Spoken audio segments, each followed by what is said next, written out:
Alright, so here's a little more extra help with some of these polynomials if you need it. So once you got to the worksheet, you probably looked at them and they looked hard. So I'm going to walk you through a couple of them. The first one right here, all it's asking us to do is simplify. So that just means push them together if you can. So you first identify the base. So my base here would be x to the fourth. If they are the same in those two terms, or three, or however many you have, you can then combine them.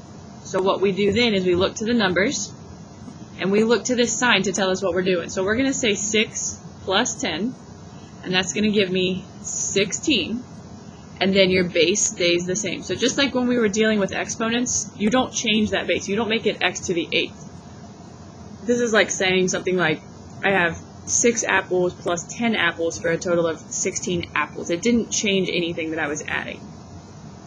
Over here, we look, and it is a little bit tricky because we look at what it's attached to. That's kind of like the base for this. So JK and JK are what my numbers are attached to. So because they're the same, I can go ahead and combine them. Remember, we look at the sign. So we would do 200 minus 50, and we're going to get 150 JK. That's like saying 200 apples minus 50 apples. I have 150 apples. That unit is not going to change. And then the last one, we would just double check. Yep, our units are the same. Think of them that way.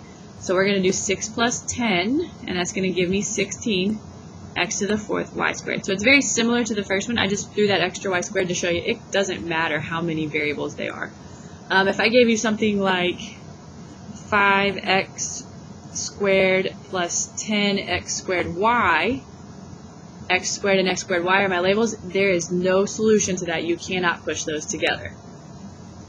Another way that it might look, if I slide this down, is going to be kind of like the basic addition or subtraction model. So all you do is you're doing the same process. We're just combining the like terms basically.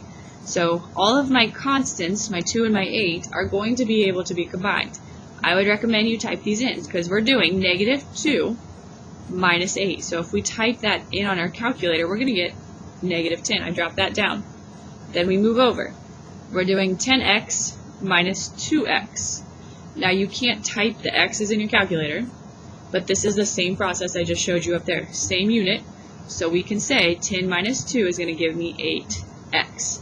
Nothing else left in this problem. So that's my final answer. You could do this for as many columns as you needed. For this one, we only had 2 columns. That's my final.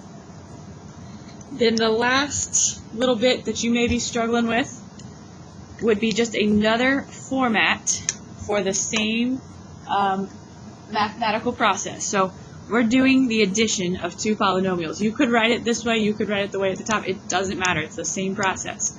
So what I recommend is you start with your highest degree, which in this problem is 3. So I underline all of my m to the thirds. That's all I have. So I'm just going to drop him down. Negative 5 m to the third. Then I move on. Okay, so since my degree was 3, I'm going to look for all of my m squareds. Well, here's one. There's none others. So we have a positive 2. So that's going to be plus 2m squared.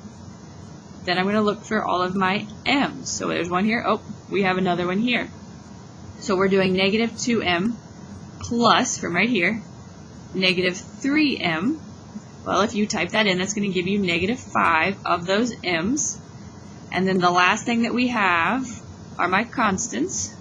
So I have 6 plus negative 5. That's going to give me positive 1. And that is your simplified answer. If you go through and do it correctly, you will not have any other steps. So adding and subtracting polynomials is really like a one-step process. You just have to be careful that you match up your units and that you don't change your units.